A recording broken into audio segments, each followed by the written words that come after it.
Hello and welcome to Trojan Sports Now. I'm Briana Jones. And I'm Antonio Reese. Stick around as we bring you the latest news and scores from Troy Athletics. The Trojan football team got a chance to meet with the Jaguars to battle once again for the belt. Even though last year South took the bragging rights, this year things are different. My co-host has all the highlights from a night in Mobile. On Tuesday night, the Trojans football team traveled down to Mobile to take on in-state rival South Alabama for the battle for the belt. The Trojans came into the game seeking to turn around the upset they faced the previous year against the team, and they did just that as the team finished the game 38-17, securing the belt for the second time in the past 4 years. Head coach Neil Brown discusses some of the key takeaways from the win. Really proud of how our team competed. Since we've got this thing turned around in 2016, our guys have always done a really nice job of bouncing back after some adversity, and this adversity was really caused by ourselves. We didn't play very well a week ago, but I thought the first half was as good maybe as collectively as we played all season.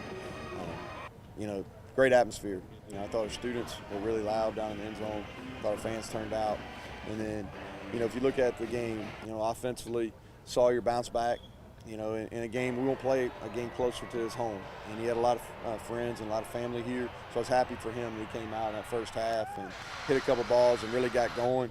And then B.J. Smith, 4 straight 100-yard rushing games. There's not a better kid in our program, so he deserves all the accolades that he's getting, and we've got to continue to lean on him heavily. With the Trojans now 4-0 in conference play, they will now look to increase that lead to 5-0 next week when they take on Louisiana Lafayette for homecoming. Antonio Reese, Troy Division News. Troy soccer fell into an early hole and could not find an answer as Little Rock defended its home turf with a 5-0 win on Friday in Sunbelt Conference action. First half goals from Jacqueline Pervine, Fanny Anastador, and Dora Grulch, while Troy managed just 2 shots in the opening 45 minutes and 4 in the game. Little Rock completed 15 shots, 6 on target.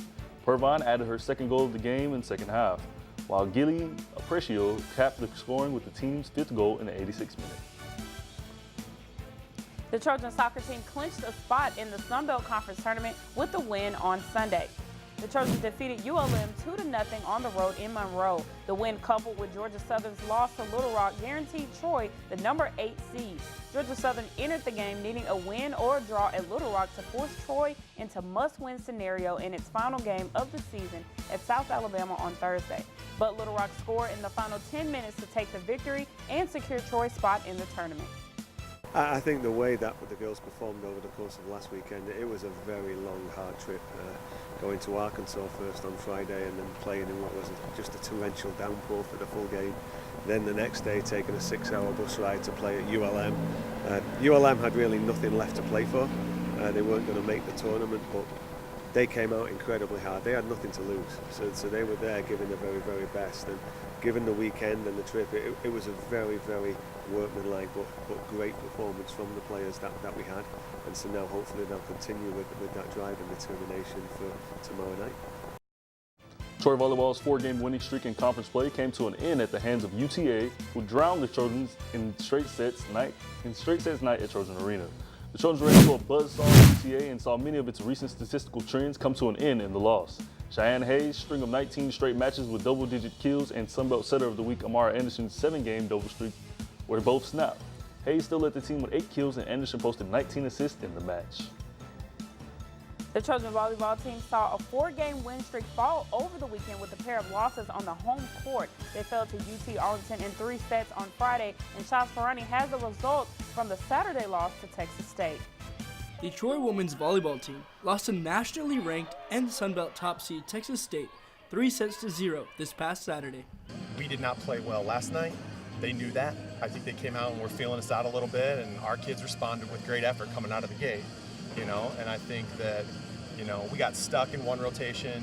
We took some good swings. They made some plays, and then it turns into a little bit of a battle and a dogfight. The first set saw 2 large runs from both teams, while the final 2 sets saw a much closer battle. Everybody's going to go on runs. We go on a 13-5 run. They go on a 16-1 run. So, those things happen, but, the effort that we came out with at the start of the match, I think put them on their heels, and then they had to respond. Coach Lauer hopes to build off of this loss and prepare for the last 6 key Sunbelt Conference matchups. How do we take what we learned tonight with that type of effort and build off of that as we approach some 6 key matchups these last 3 weeks against teams on our side, that are going to determine seeding for the conference tournament, whether or not we get in. The Trojans head on the road to play Coastal Carolina on Friday and App State on Sunday.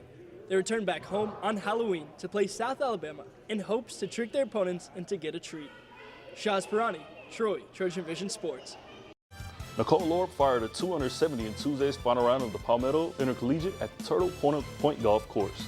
Troy turned in the 7th best team around among the field of 17 teams with 2 climbed 2 spots to 10th place. The Trojans finished with 38 birdies over 3 rounds, the 3rd most in the field, placed by Lorbs and Bianca Laubauer.